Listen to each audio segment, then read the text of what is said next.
పెద్దలు గౌరవనీయులు ఈ కార్యక్రమానికి అధ్యక్షత వహించిన మాజీ మంత్రివర్యులు పెద్దలు పెద్దిరెడ్డి గారికి, వేదిక మీద ఉన్న గౌరవనీయులు పెద్దలు నిరంజన్ రెడ్డి అన్నకి, హరీష్ రావు గారికి, కొప్పుల ఈశ్వర్ గారికి, గంగుల కమలాకర్ గారికి, వేదిక మీద ఉన్న గౌరవ శాసనసభ్యులతో పాటు సోదరులు కౌశిక్ రెడ్డి గారికి, అదేవిధంగా జిల్లా పరిషత్ చైర్మన్, గౌరవ జెడ్పీటీసీలు, గౌరవ ఎంపీపీలు, గౌరవ సర్పంచ్లు, గౌరవ ఎంపీటీసీలు, గౌరవ శాసనసభ్యులు, వేదిక మీద ఉన్న పెద్దలందరికీ, వేదిక ముందున్న రెడ్డి బంధువులందరికీ, మా అక్క చెల్లెలకి, మా అన్న తమ్ముళ్ళకి, పెద్దలందరికీ కూడా చేతులు జోడించి నమస్కరిస్తూ ఉన్నాను.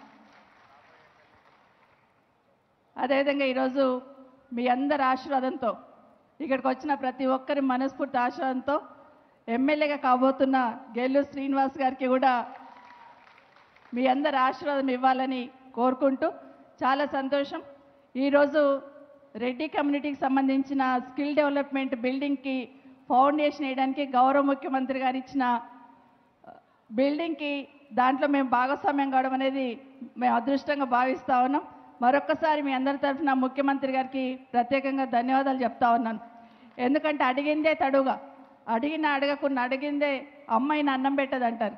కానీ ప్రజల అవసరాలను గమనిస్తూ ఎక్కడ ఎవరికి ఏది కావాలి, ఏది ఇస్తే బాగుపడతారని నిరంతరం ఒక యజ్ఞిలాగా ఈరోజు గౌరవ ముఖ్యమంత్రి గారు చేస్తున్న కార్యక్రమాల్ని మన తెలంగాణ రాష్ట్రంలో ప్రజలందరూ కూడా ఈరోజు అనుభవిస్తూ ఉన్నారు. ఒక్కసారి వెనక్కి తిరిగి చూసుకుంటే తెలంగాణ రాకముందు ఎట్లా ఉంది మన తెలంగాణ రాష్ట్రం ఏర్పడ్డ తర్వాత ఎలా ఉందనేది స్పష్టమైన మార్పు కింద కనిపిస్తూ ఉంది. ఒక్కసారి వెనక్కి చూసుకుంటే 8 సంవత్సరాల కిందట గ్రామాలకు అయితే కరెంటు లేదని, ట్రాన్స్ఫారం కాలిపోయిందని రైతన్నలు ఏడ్చేవాళ్ళు. ఎక్కడికి వచ్చినా ఎండిన పంట చేత పట్టుకొని ప్రతి మీటింగ్కి వచ్చి అడిగేవాళ్ళు. ఎక్కడికి వెళ్ళినా మా ఇంట్లో చనిపోయినారు, ఏదైనా సాయం చేయమని అడిగేవాళ్ళు. ఏ ఊరికి వెళ్ళినా మా ఆడబిడ్డలందరూ బిందెలు పట్టుకొని రోడ్డు మీదకి వచ్చేవాళ్ళు. కానీ ఈరోజు 8 సంవత్సరాల తర్వాత చూస్తూ ఉంటే ఎక్కడికి వెళ్ళినా కూడా ఈరోజు రైతన్నలందరూ, వ్యవసాయం చేసుకున్న వాళ్ళందరూ 24 గంటల కరెంటుతో, గతంలో అయితే 7 గంటల కరెంట్ ఇస్తే 4 గంటలు రాత్రి ఉంటే 3 గంటలు పొద్దునుండేది. రాత్రి పోయిన వాళ్ళు పాములు కలిసి చనిపోతున్నారమ్మా అని చెప్తూ ఉండేవాళ్ళు. కానీ ఈరోజు అలాంటి బాధ లేకుండా 24 గంటల కరెంట్ ఇస్తూ, రైతన్నకి ప్రతి ఎకరాకి అకౌంట్లో 10,000 వేస్తూ, ఎవరైనా చనిపోతే వాళ్ళ కుటుంబానికి ఆసరగా రైతు బీమా ఏర్పాటు చేస్తూ, నేనున్నాను రైతన్నకి వెన్నుదన్నుగా, వెన్నుపూసగా నిరూపించిన గౌరవ ముఖ్యమంత్రి కేసీఆర్ గారిని ప్రతి ఒక్కరం కూడా ఆస్వాదించాల్సిన అవసరం ఉందని మనవి చేస్తూ ఉన్నాను. ఈరోజు మా ఆడబిడ్డలు ఎంతోమంది కనిపిస్తున్నాడు, చాలా సంతోషం. ఆడపిల్ల పుట్టిందంటే గుండె మీద కుంపటి అనుకునేవాళ్ళు. ఆడబిడ్డ పుట్టిందంటే తల్లిదండ్రులు పుట్టినప్పటి నుండి ఏడ్చేవాళ్ళు, పంపించేదాకా, ఇంట్లో నుండి పెళ్లి చేసి పంపించిన దాకా. కానీ ఈరోజు తెలంగాణ రాష్ట్రంలో ఆడబిడ్డ పుట్టిందంటే లక్ష్మి పుట్టింది అనుకుంటున్న సందర్భం ఈరోజు ముఖ్యమంత్రి గారు తీసుకొచ్చున్నారు. ప్రతి ఒక్కరికి కూడా ఈరోజు ఆడబిడ్డ పెళ్ళి అవుతుంటే అడగకుండానే ₹1,00,000 ఇస్తూ ఈరోజు కళ్యాణ లక్ష్మి లాంటి పథకాన్ని తీసుకొచ్చున్నారు. ఈరోజు అదే కాకుండా కేసీఆర్ కిట్ లాంటి పథకాన్ని తీసుకొచ్చున్నారు. రాజకీయంగా ఆడబిడ్డలు ఎదగడానికి 50% రిజర్వేషన్ తీసుకొచ్చున్నారు. నామినేటెడ్ పోస్టులో కూడా మహిళలకి ప్రాధాన్యత ఇవ్వాలని రిజర్వేషన్ తీసుకొచ్చిన ఘనత గౌరవ ముఖ్యమంత్రి కేసీఆర్ గారికి దక్కుతుందని మనవి చేస్తూ ఉన్నాను.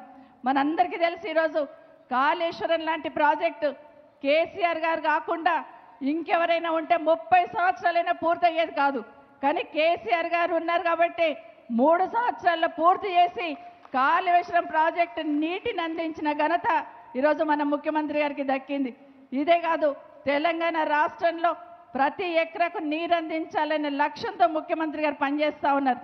చాలాసార్లు క్యాబినెట్లో మాట్లాడుతూ చెప్తూ ఉంటారు, రైతులకు ఇంకేదో చేయాలి, రైతు పండించిన పంటకి రైతు ధర నిర్ణయించినాడే ఈ తెలంగాణ రాష్ట్రంలో రైతు సుభిక్షంగా ఉండగలుగుతాడు, అప్పుడే నాకు తృప్తి అని ముఖ్యమంత్రి గారు చెప్తూ ఉంటారు.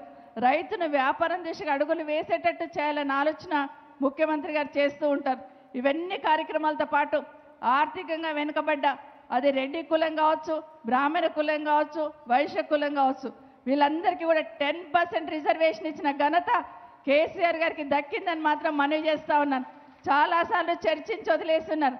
కానీ ఈరోజు ఒక గట్స్ ఉన్న లీడర్గా 10% రిజర్వేషన్, అది చదువుకుంటే కావచ్చు, ఉద్యోగాలలో కావచ్చు, కల్పించిన ఘనత గౌరవ ముఖ్యమంత్రి కేసీఆర్ గారికి దక్కుతుందని కూడా తెలియజేస్తూ, ఇలా చెప్తూ పోతే చాలా కార్యక్రమాలు. మొన్నొక రోజు గద్వాల్ వెళ్ళాను పెద్దలు నిరంజన్ రెడ్డి గారి జిల్లాకి.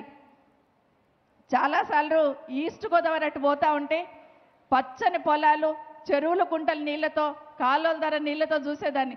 కానీ మన తెలంగాణ ఎప్పుడవుతుందో అట్లా అని ఆలోచించేదాన్ని. కానీ మొన్న గద్వాలు వెళ్ళినప్పుడు పైనుండి చూస్తే చెరువులు, కుంటలు నిండి కాలువల ధర నీళ్ళు వస్తూ పచ్చని పొలాలు చూస్తున్నప్పుడు ఇది కదా కేసీఆర్ గారు కలలుగా తెలంగాణ రాష్ట్రం అనిపించింది.